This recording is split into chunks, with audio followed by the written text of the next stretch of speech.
Halos 50 beneficiaries ng fuel subsidy sa Region 1 nagreklamo sa LTFRB dahil walang pumasok na assistance sa kanilang mga card. Kaugnay niyan may live report si Jasmine Gabriel Galban. Jasmine? Chris, inaalam na ngayon ng LTFRB ang dahilan kung bakit walang laman ang fuel subsidy card ng ilang tsuper sa Region 1. Apat sa miyembro o jeepney operator ng Lingayen Dagupan Transport Cooperative o LDTC ang dumulog sa Land Transportation Franchising and Regulatory Board o LTFRB matapos na walang pumasok na assistance sa kanilang fuel subsidy card. Lahat ng beneficiary sa kanilang kooperatiba sabay-sabay umanong nakatanggap. Ganun ma'am, doon na sila magreklamo kung sakali. Importante talaga yun ma'am kasi para sa pamilya yun.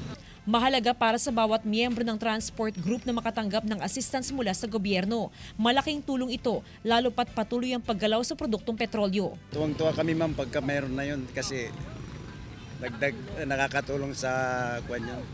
Kinumpirma ng LTFRB Region 1 na nakatatanggap sila ng reklamo mula sa mga jeepney driver and operator na walang laman ang kanilang fuel subsidy card. Aabot sa 50 tsuper ang nagreklamo sa kanilang tanggapan. Gate ng LTFRB Region 1 na hindi nila saklawang pumapasok na assistance sa mga tsuper. Sabi namin, wala kaming way out para malaman kung talagang ang walang laman. Kinukuha namin yung pangalan. That's the best way we could do for them is talagang binibigay namin sa central office and then we follow it up. Sumulat ng LTFRB Region 1 sa Central Office para maaksyonan ang reklamo ng ilang tsuper. Hinihintay na lang nila ang sagot ng LTFRB Central Office. Samantala, paalala sa mga PUV driver na hanggang bukas na lang, November 29 ng consolidation.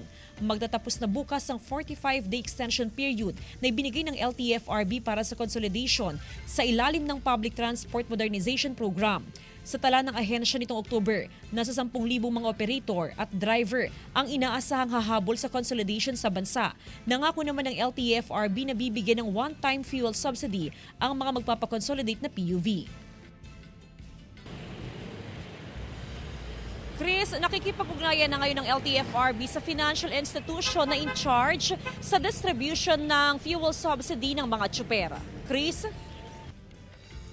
Maraming salamat, Jasmine Gabriel Galban.